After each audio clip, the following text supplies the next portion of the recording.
नमस्कार, मैं जीतू मेहरा। आप देख रहे हैं ऐसे न्यूज। दर्शकों, इस वक्त हम लोग मौजूद हैं भटनेर नगरी में।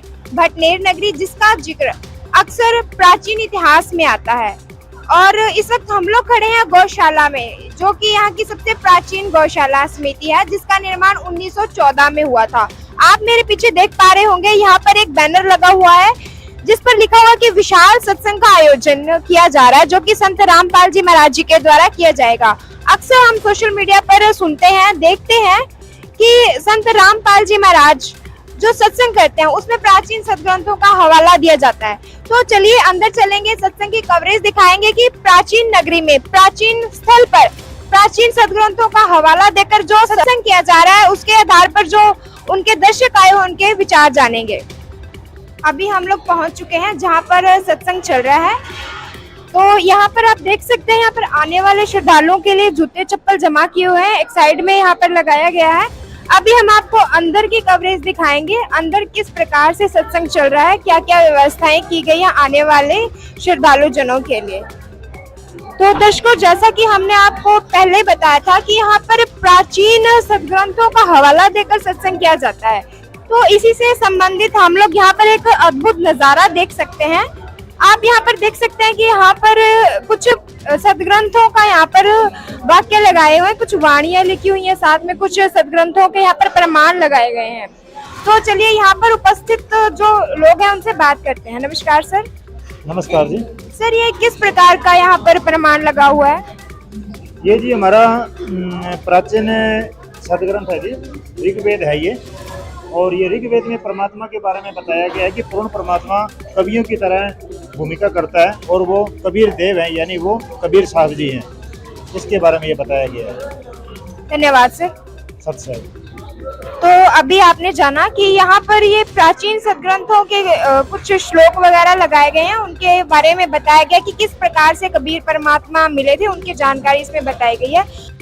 इस तरफ आप देख सकते हैं कुछ सदग्रंथों का प्रमाण यहाँ पे लगा हुआ है। जैसे आप यहाँ पर देखेंगे, यहाँ पर लिखा गुरु नानक जी को मिले कबीर परमात्मा। जाहिर सी बात है कि गुरु ग्रंथ साहिब जी का ही जिक्र आएगा यहाँ पर, तो इसकी जानकारी हम यहाँ पर मौजूद श्रद्धालु से बात करके लेंगे। नमस्कार मैम। सत्साय।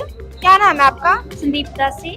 मैम, यहाँ पर ये जो प्रमाण लगाए गए, इससे क्या जानकारी प्रदान की जा रही है? इस श्री गुरु ग्रंथ साहिब में बताया गया है कि श्री गुरु नानक देव जी को श्री गुरु ग्रंथ साहिब में प्रश्न नंबर 721 और राग तिलक महिला 1 गरुड़ वाणी 1 में, और ये बताया गया है यद अर्जुन उत्तम पेशी तो दर गोस पूर्ण करतार हक्का करीब करीब तू है पर्वतिकार। ये वाणी है, इसमें प्रमाण किया गया है कि श्री गुरु नानक देव जी को भी कबीर परमात्मा मिले। इसी तरीके से इधर पोस्टर लगे हैं, उन्हीं में भी यही प्रमाण दिया गया हुआ है।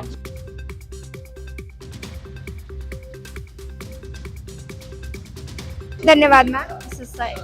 तो दर्शकों, अभी आपने यहाँ पर प्रमाण देखे। जैसा कि पहले मैंने आपको बताया था कि यहाँ पर प्राचीन सदग्रंथों की बात जरूर की जाती है, इसी प्रकार यहाँ पर कुछ प्राचीन सदग्रंथों से प्रमाण लेकर कुछ यहाँ पर जानकारी प्रदान की जा रही है, और बाकी की आपको कवरेज हम अंदर की दिखाएंगे। तब तक के लिए हमारे साथ बने रहिए। आप मेरे पीछे देख सकते हैं कि यहाँ पर श्रद्धालु जन व्यवस्थित और शांतिमय तरीके से बैठे हैं, सत्संग श्रवण कर रहे हैं।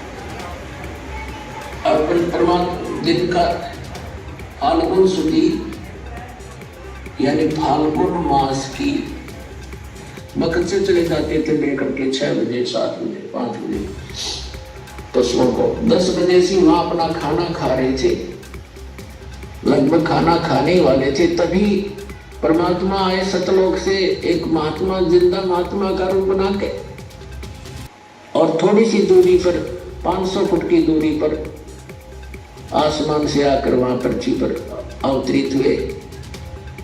अभी हमारे साथ कुछ और श्रद्धालु जन जुड़ चुके हैं, चलिए इनसे बात करते हैं। नमस्कार जी। सत्साय। क्या नाम है आपका? कंचन दासी। और मैम, अभी सत्संग चल रहा है और आप सत्संग सुनने के लिए आए हुए हैं, तो आपसे जानना चाहेंगे कि मनुष्य जीवन में सत्संग का क्या महत्व है? कबीर साहिब जी अपनी वाणी में बताते हैं, सत्संग की आधी घड़ी तब के वर्ष हजार, तो भी बराबर है नहीं कहे कबीर विचार।